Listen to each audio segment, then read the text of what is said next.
Hi, and welcome to my video. This is Crystal with Emerson Aurora Design, and today I'm going to show you how I made this watermelon geode. This is the second one in my Fruit on the Rocks series, and I'm going to do a fabric wrap. This is a 25-ounce straight duo from Stainless Steel Depot. I'm using a 1/4 yard of this fabric. I'm going to apply it using the Mod Podge method. You've seen me do this in previous videos, but I'm going to go ahead and do it again. If you guys have never wrapped a tumbler with fabric, give it a try because it's really fun and there's so many different designs of fabrics that the sky's the limit. So this is a 1/4 yard of fabric I purchased from Joann Fabrics, and I'm just going to use a portion of it. So really I could probably get 3 to 4 tumblers out of this one little section of fabric. And I'm just measuring it here and cutting off the excess to use later. I love this watermelon pattern. It just screams summer. Summer picnic, summer at the beach. I just love it. I love watermelon.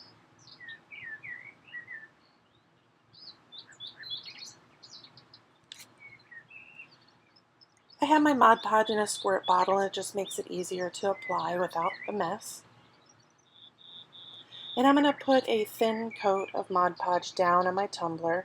I've already prepped my tumbler. It was sanded real good, and I washed it with 91% alcohol. That helps the fabric and glitter and glue to have something to grab hold of.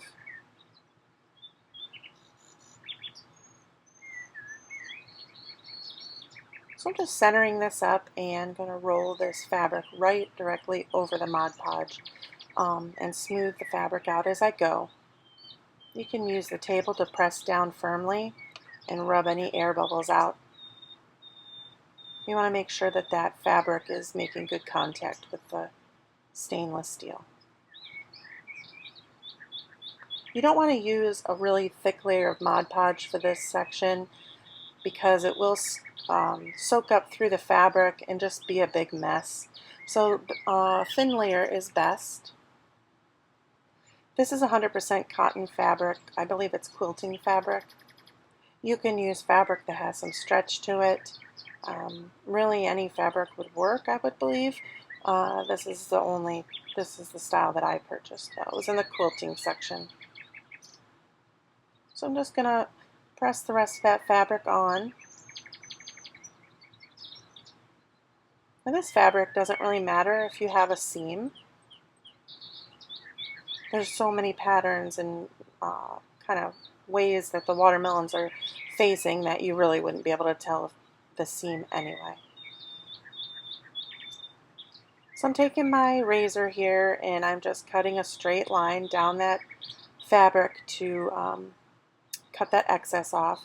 Make sure you have a really sharp blade for this and be really careful. You don't want to cut yourself.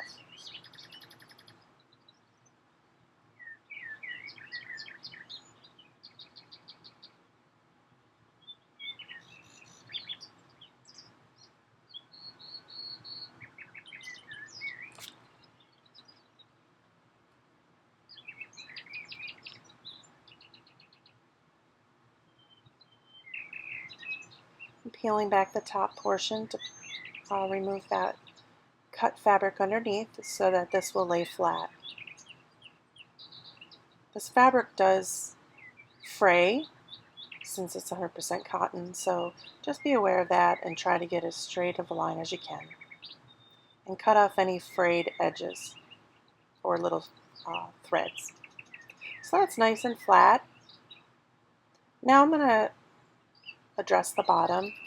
I'm cutting thin strips of the fabric that's overhanging, and I'm going to wrap that around the bottom of the tumbler with the Mod Podge. You don't have to do this. You could use your blade to cut a straight line in the fabric to remove it, or use a cup edging tool. This time I wanted to wrap that fabric around the bottom.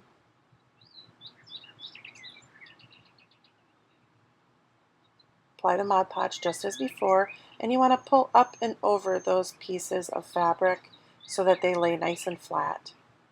You don't want any edges sticking up, because that will require more resin later on, more epoxy later on. So just keep going around, smoothing your fabric out, adding Mod Podge as you need it.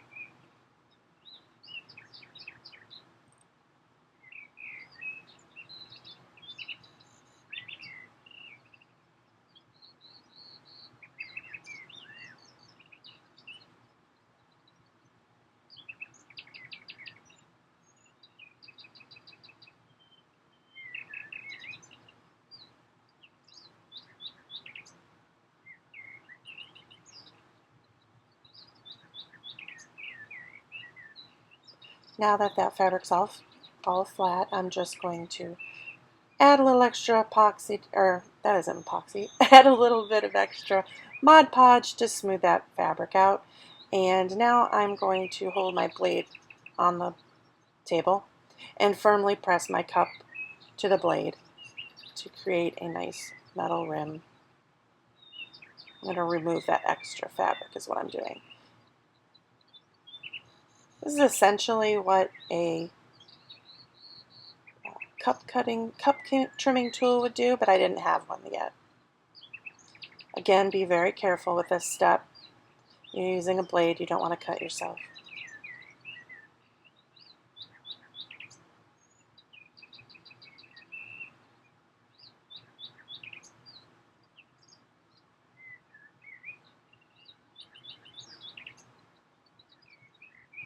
So now I'm going to go in and I'm going to apply my first layer of Mod Podge on top of the fabric. My little helper was showing you her pom-pom. I didn't even notice that. Anyway, so I am just applying a thin layer of Mod Podge. You want to do this in thin coats and apply 3 to 4 layers of Mod Podge to get a really good seal on that fabric. This step is very important. Make sure you get the edge of the fabric, the bottom, and let them dry, each layer dry completely before going into the epoxy layer, because if it's not sealed correctly or enough with the Mod Podge, you will have wet spots. So once that has been dried completely, I'm going in with a layer of Mod Podge. I did add a little pinch of ultra fine holographic glitter to this just to give the watermelons a little bit of sparkle. You'll be able to see that sparkle here in a minute when I show you a close-up.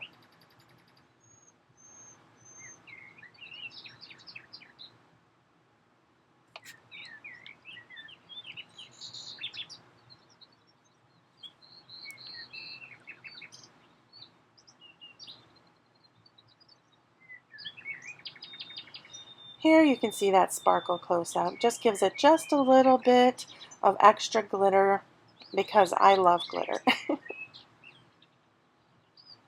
Just a little bit of sparkle there. So now that that has cured 24 hours, this is what it looks like. It's really pretty just like this. You could add a decal and go from there, but this is the fruit on the rocks, so we're going to do our geode. I am going to apply with Mod Podge. And of course I'm doing my watermelon colored glitters.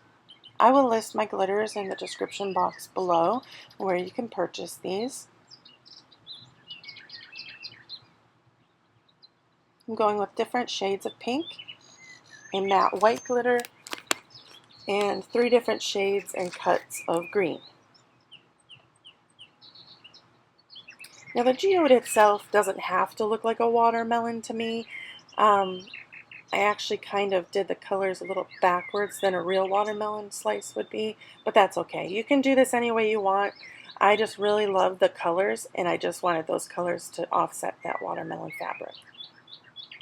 So I'm going to squirt my Mod Podge on my little plate there, and you're actually going to paint your geode in sections. I'm going to start here on the seam where the seam meets up, and I want to cover that.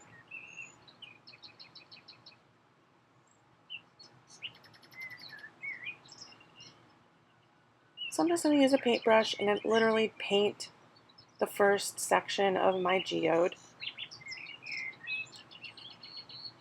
you've seen me do geodes in the past, so I'm just going to let you kind of watch this part and how I apply my glitters. Don't worry if your first layer of glitter is a little thin, especially with those finer cut translucent glitters. Once this dries, you can go in and add a second coat with no problem. And I actually do that on the thinner, fine glitters.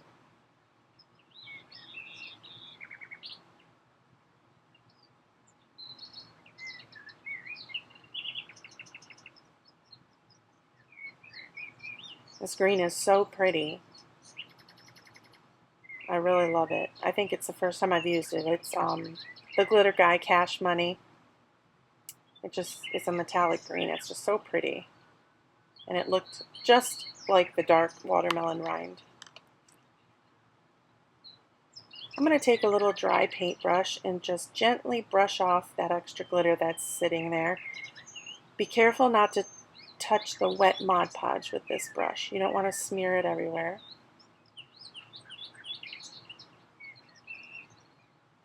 You could paint this in sections and let each section dry, but I tend to go in and I'm just real careful with my Mod Podge, and I just go ahead and keep glittering. And I'm just real gentle next to that first layer that's still wet. It isn't contaminating or anything. You just have to be real careful. And there's no rhyme or reason for these, for the shapes, or you kind of want it to be a little abstract. It doesn't have to be straight. There really aren't too many straight lines in nature, and this is supposed to mimic a geode, so even though it is watermelon. This light green here is absolutely stunning. It's Peter Pan by Glitter Craze, and I absolutely love it. But it's pretty translucent, and you can see that I will need a second coat on that one. That's perfectly okay. So I'm going to go in with my wedge shape geode pattern here. I almost always start with that little kind of rounded triangular center. Like I said, the colors that I used, it's almost opposite of a geode or of a watermelon slice, but that's okay.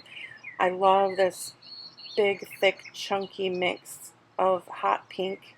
It's absolutely beautiful. It's one of my favorite glitters. I actually purchased it at AliExpress.com. It took forever to get here, but it's so worth it.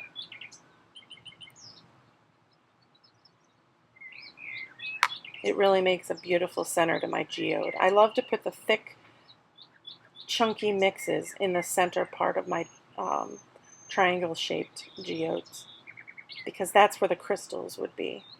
So in a sense, this is like pink crystals inside of my geode.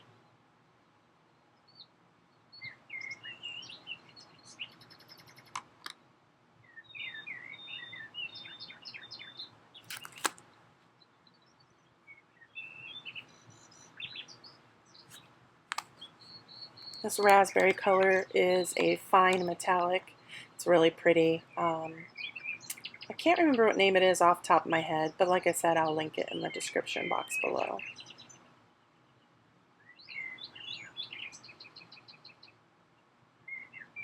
One of my favorite things about doing geodes is that you can put different glitters together that you may not think would normally go well together, and you could do them in different styles, and it just turns out so pretty.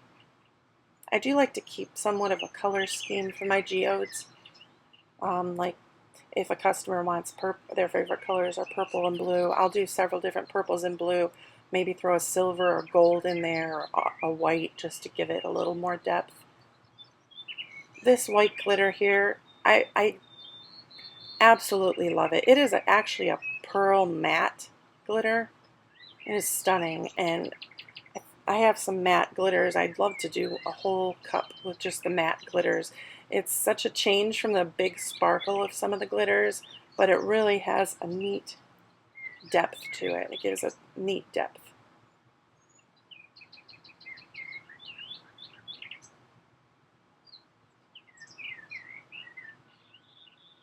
It's a pretty pink glitter.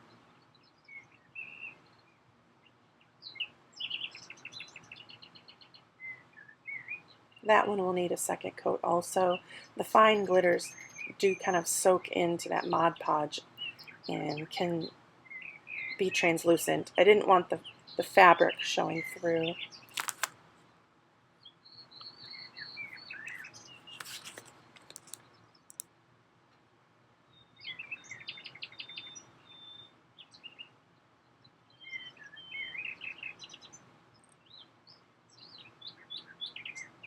Just kind of going back and forth between the straight line geode and the triangle shaped geode. And I'm keeping it in the same color order that a watermelon slice would be, with the dark green on the outside, the light lime green, and then the white rind, and then the different watermelon colors on the inside.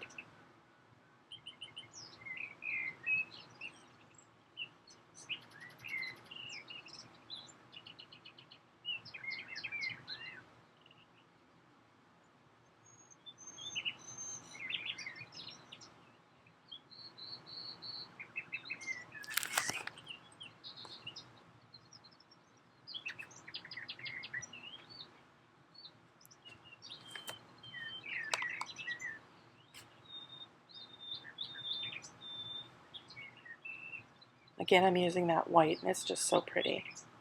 I believe it's called White Wedding. I'll double check it. I don't remember.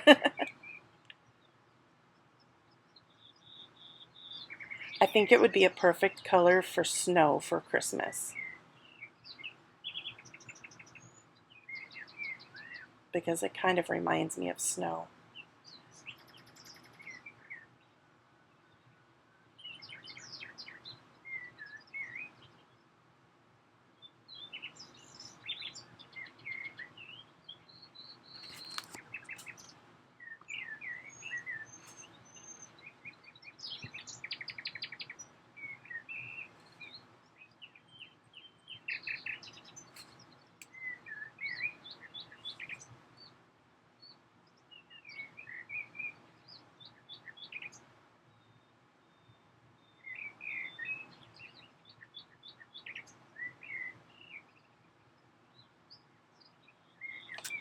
I'm patting down the chunkier glitters so they don't stand up and stick through the epoxy later on.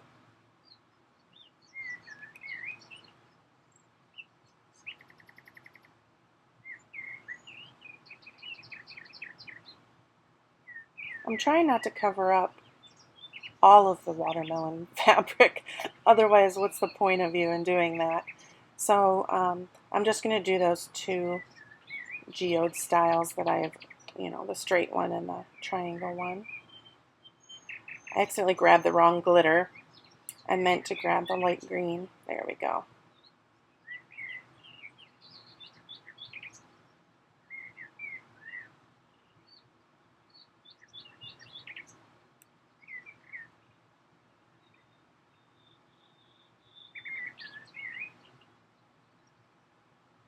I thought about putting seeds on the pink areas of the geode, but then I decided not to. I didn't want to take away from the sparkle of the geode, but if you would like to do that, you can. I just chose not to. It would look cute though, I think, but I wanted the contrast between the fabric and the geode to not match. I didn't want those to match perfectly, so that's why I didn't put the seeds. But you could, if you want, add a little vinyl seeds after this portion would be epoxied. That would be okay. So after I do this layer here, I'm going to let that Mod Podge dry completely. And then I'm going to go in with a brush. I just use a small paintbrush and brush off any extra glitters that may be not sticking to the Mod Podge. And then I go back in and add a second layer of glitter wherever it needs it, especially on that lime green and the finer hot pink there. They both needed an extra coat.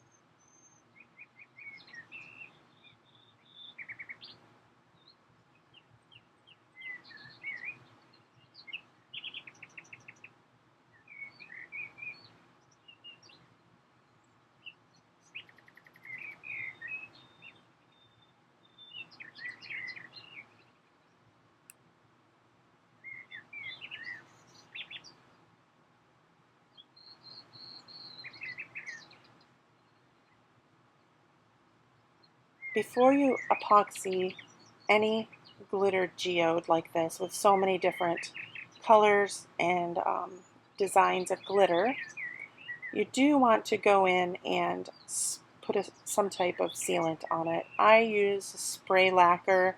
You can use matte or glitter, or matte or gloss, and then you go ahead and epoxy. So this has about 3 layers of epoxy on it. This took quite a bit because there's a lot of chunky glitter, and obviously it's cured now. I just wanted to show you. So I'm going to go in and draw my lines. You don't have to draw lines if you don't want to, but I really thought that it would add something to this cup. I'm using this matte white acrylic paint marker that I purchased from Michael's. It's a finer tipped pen. And I'm just going to go along each glitter and draw kind of a squiggly line. I don't want to be straight. I'm just going along with the glitter, which is not straight itself, so I'm just outlining that, and it gives it a sense of depth because it's on top of the 3 layers of resin, and it helps to draw your eye to each individual color.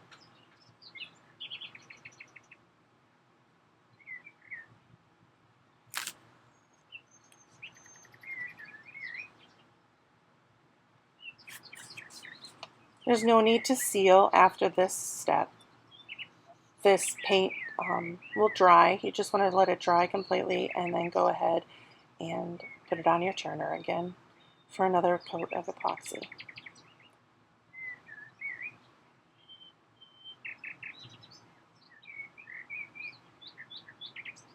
So after this step, I'm going to just speak ahead.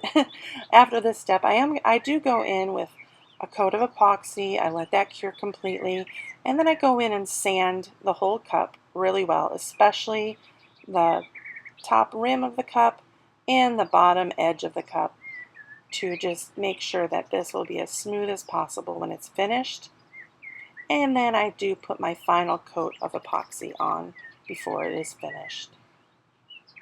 You don't want to feel the individual glitters in those chunkies, and sometimes it does take several coats to cover those. You also don't want all these chunky glitters sticking up over the rim of the cup. So sanding is very important. I could have sanded before I did this step with the lines, and that would have been perfectly fine. It wouldn't matter if you had sanded previous to putting the lines on. But I went ahead and did it after the next layer of epoxy.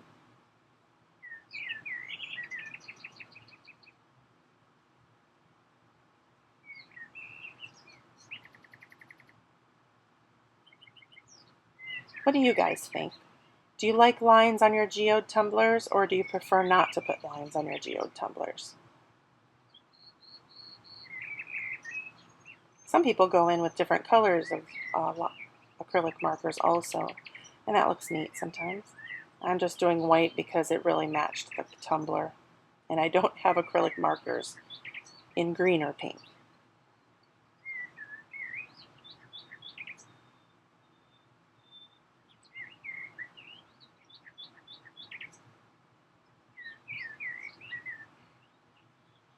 So let that dry completely, and then, like I said, I'll go in with a layer of epoxy, sand it real well, wipe it down with alcohol, and then my last coat of epoxy will be more of a flood coat.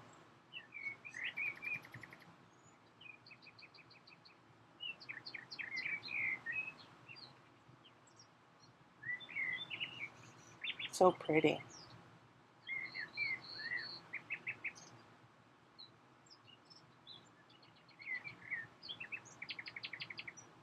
Here she is on my turner. I'm just going in with my final coat of epoxy. I don't show you too often when I'm actually applying my epoxy, so I thought I would do this. And you can see that the tumbler looks dull, and that's because I had sanded it. But that epoxy will always brighten up those colors again and you don't have to worry about those scuff marks because it will fill all those in and you'll have a nice sparkly tumbler again.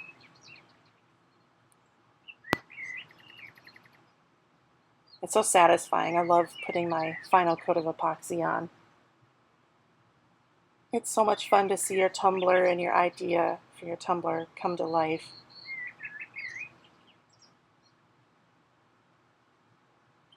My favorite part is coming down in the morning after I had let the tumbler turn for a day and seeing my tumbler perfectly smooth and sparkly and so pretty. It's kind of like coming downstairs Christmas morning to see your presents.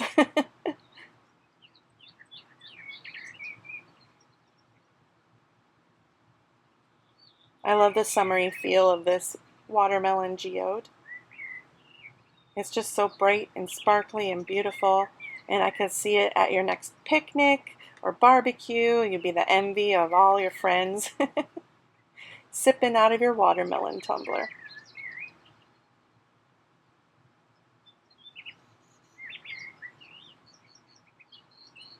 So I'm going to let this cure for 24 hours, and then I will show you the final result. Here she is. So shiny and pretty, and there's so much depth because of the chunky glitters and the mix of fine glitter and chunky. Thank you so much for taking the time to watch my video. I hope you enjoyed it. If you're new to my channel, give me a thumbs up, hit that subscribe button to see more videos in the future. I really appreciate each and every one of you. Happy crafting, everyone.